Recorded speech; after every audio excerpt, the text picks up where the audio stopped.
The question as to the essence of Buddhahood is pursued in the Prajnaparamita Sutras in connection with the teaching on the perfection of wisdom.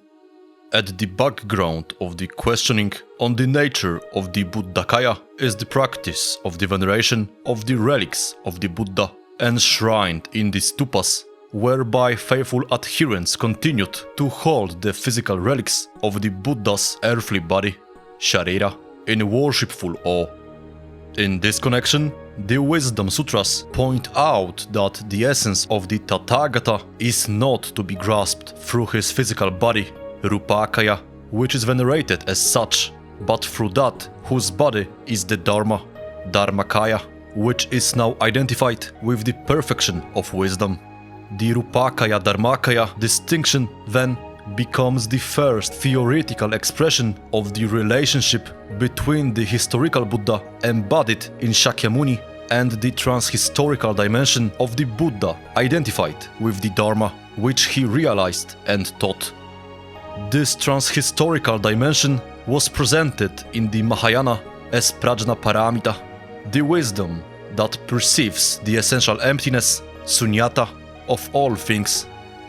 Another form of the twofold body theory is found in the Lotus Sutra with its teaching on the transhistorical, eternal Buddha. Here, this Buddha, as the overseer of history, is regarded as possessed of infinite life, aparamita ayus pramanya. In his compassion for all living beings, this eternal Buddha makes all kinds of appearances and performs all kinds of skillful means for the deliverance of these beings from their suffering throughout different periods of history. In this case, the distinction is between the transhistorical Buddha as a personified being of wisdom and compassion and the historical Shakyamuni, who is the earthly embodiment of this transhistorical Buddha.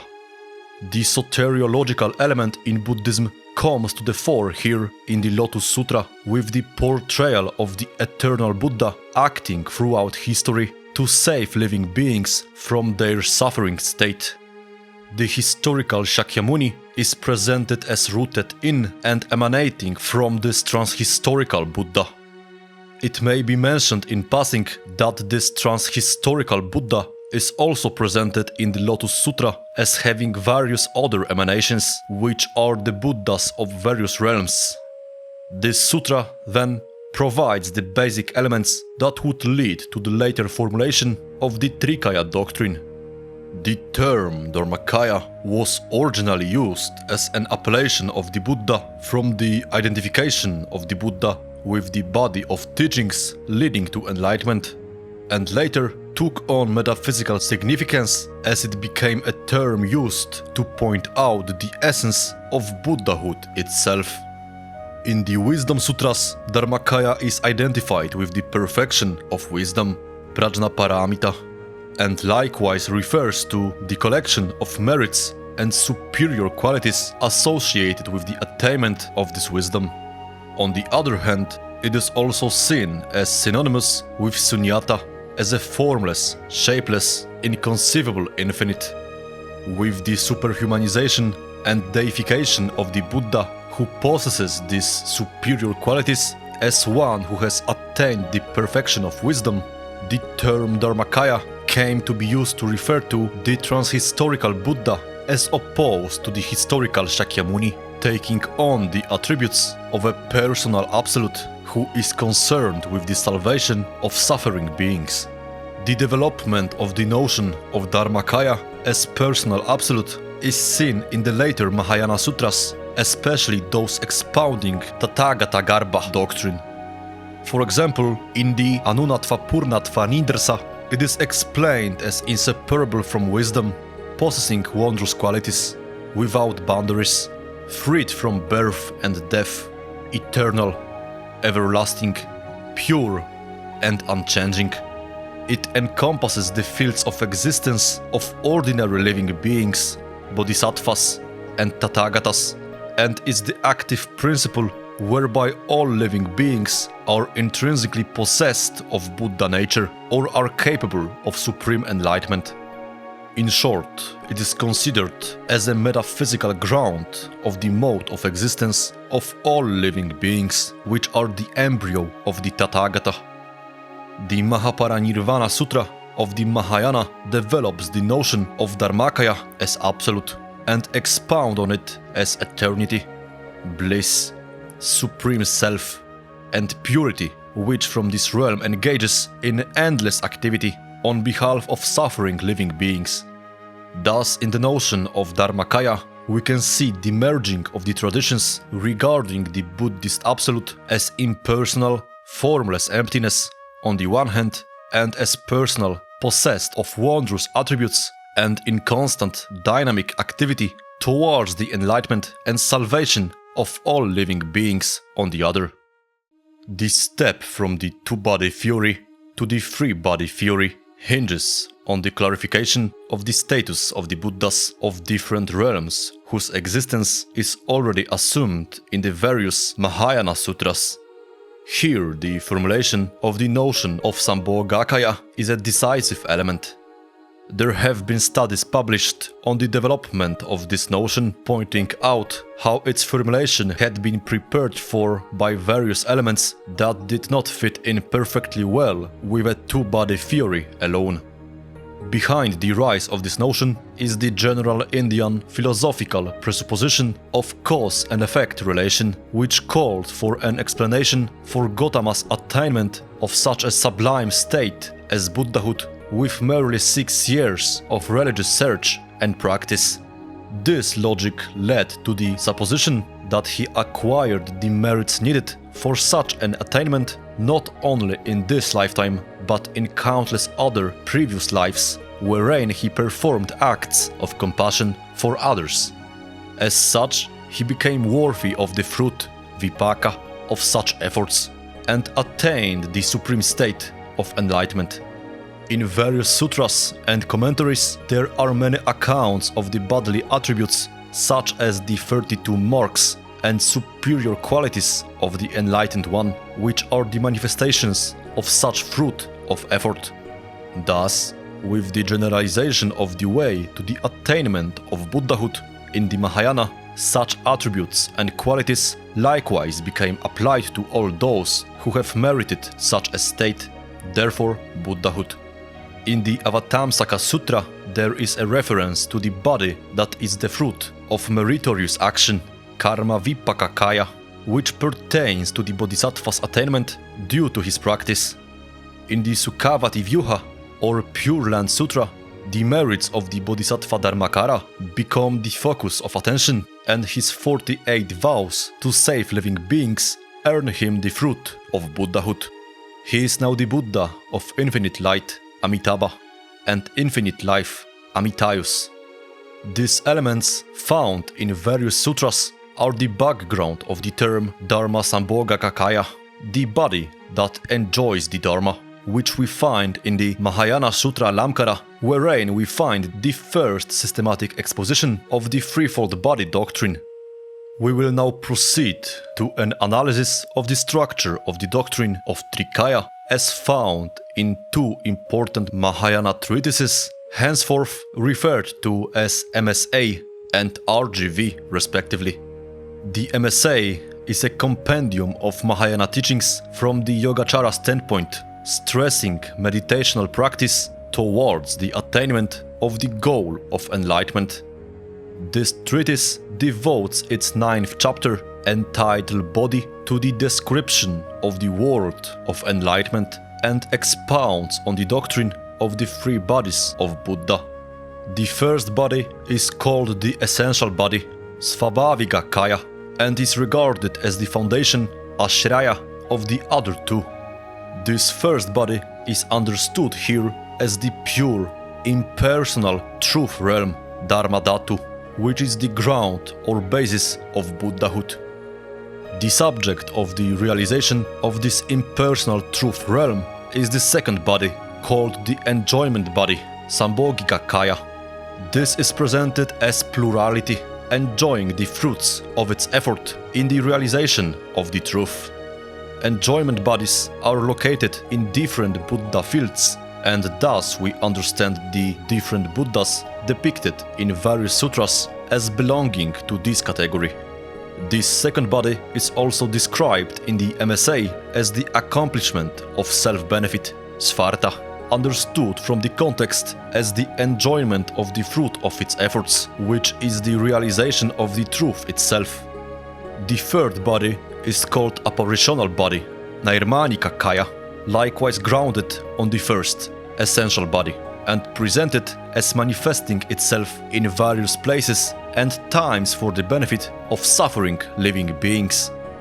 This third body is the accomplishment of benefit for others, parartha, making such manifestation as necessary for the guidance of living beings on the path towards enlightenment. The MSA thus presents a threefold structure whereby the first body is an impersonal realm that is the ground of the other two, which in turn are presented as the accomplishment of self-benefit and benefit for others, respectively. These latter two are the embodiment of the essence of Buddhahood as wisdom and compassion, and their activities correspond with these two essential aspects of the world of enlightenment. At the center of the MSA presentation of the three bodies is the second, enjoyment body, seen as the final realization of the long-winded path of the Bodhisattva towards the ideal of enlightenment. It is this path of the Bodhisattva which is a central concern of the treatise, and the other chapters of the MSA deal with the various other features of this path towards enlightenment. Thus, the treatment of the three bodies in this 9th chapter is a fulcrum of the whole treatise as such. The main purport of the RGV is the presentation of the message that all living beings are the embryo of the Tathagata, or in other words, that their innate nature is essentially the same as that of the perfected Buddha. The only difference between ordinary living beings and Buddha is that the former are still enwrapped in a sheath of ignorance, and are thus prevented from letting this true nature shine in full brilliance, while the latter has succeeded in removing this sheath of ignorance, and thus shines out like the noonday sun in its original nature.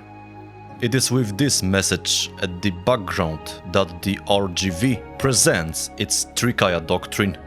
The names of the three bodies are the same as that found in the MSA, but there is a different way of conceiving their structural relation. Firstly, the essential body, synonymous with the Dharmakaya, is presented not simply as an impersonal truth realm, but also as the realization of that truth, the embodiment of wisdom. This first body is thus presented as a personal absolute, transcending the subject-object polarity, in that it is understood both as the realm of truth, Dharmadhatu, as well as the wisdom that is the realizer of that truth. This first body is thus presented as the accomplishment of self-benefit, of having put away the coverings of ignorance, and as thus the embodiment of the essence of the Tathagata. The two other bodies are then presented as accomplishing the function of benefit for others. The second dwells in the realm of bodhisattvas who are nearing realization of the goal and expounds the Dharma to them, while the third takes on various apparitions in different places and periods of history to guide ordinary living beings. The first body is both wisdom and truth, and it is this essence of Buddhahood that is latent in all beings of different states. The perfected Buddha, one who has succeeded in removing the sheaths of defilement and ignorance, the Bodhisattva who has started on the path to enlightenment but still has some way to go, and ordinary living beings still wallowing in their ignorance, who still await the occasion to begin the inner search. These three stages of beings do not differ in essence, but are distinguished simply by the degree of the removal of the sheath that covers their original nature. Thus, according to the RGV, which expounds the Tathagatagarbha doctrine, ordinary living beings are in essence the same as the Buddha. The state of suffering can be traced to clouds that cover this original nature, and thus the removal of these clouds is the basic aim of religious practice. The latter two bodies of the Buddha are then salvific agents, as they guide those whose very essence is of Buddha towards the realization of this original nature based on the actual state and disposition of each individual. This original nature as such works for self-benefit, inasmuch as its activity is towards its own realization, and likewise for the benefit of others, inasmuch as there are countless living beings who have not yet attained to this self-realization. Thus, activity for self-benefit and activity for the benefit of others in this doctrine are only two aspects of the very same activity of the Buddha, an activity in the exercise of its very essence as wisdom and compassion. We have seen two contrasting structures of the doctrine of the threefold body of Buddha, and are thus able to appreciate how the doctrine is to be grasped in light of the basic religious message with which it is presented. The MSA expounds its Yogacara doctrine and recommends a particular path of religious practice in that context. The ultimate attainment is presented as the realization and enjoyment of the truth realm based upon one's ascetic and meditational practice. The various other aspects of Buddhist teaching developed in this treatise are seen in the light of the central message of ultimate realization through practice. The doctrine of the three bodies in the MSA capsulizes the state of this ultimate realization, describing the first body as impersonal truth ground, which is the object of realization, but putting central focus on the second body, which is the summit of attainment of practice, with the third body presented as exercising the function of benefit for others based on compassion. The RGV, on the other hand, expounds the doctrine that all living beings are already possessed of the original nature of Buddhahood, and that the main task is simply the removal of the covering that prevents this original nature from coming out into the open. The essence of Buddhahood is the perfection of wisdom working unceasingly in compassion towards the removal of the cause of suffering of living beings. Ultimate attainment is simply the activation and bringing to the fore of this original nature, in the accomplishment of self-benefit as well as benefit for others. Thus, the Trikāya doctrine in the RGV highlights this unceasing activity of the Tathagata and calls for an attitude of religious veneration towards a personal absolute who is also immanent in one's own being, always working to awaken that very essence of one's own being. In short, the MSA presents Buddhism as a religious doctrine calling for practice towards attainment of wisdom, while the RGV presents the core of Mahāyāna teaching as a simple message that all beings already innately possess that wisdom and are enveloped in that wisdom of the Tathagata, which also by nature is inseparable from compassion, whence the unceasing activity on behalf of all living beings. The Buddhism of the MSA is the teaching about the truth realm, the first body, which can be realized by practice, bringing forth the second body, and which leads to works of compassion of the third body. In contrast, the Buddhism of the RGV is centered on an all-wise, all-compassionate and all-encompassing Absolute, who is immanent in all living beings, the first body, and who works for the final deliverance of all, for bodhisattvas advanced on the way to final realization, the second body, as well as for ordinary living beings still wallowing in ignorance, the third body.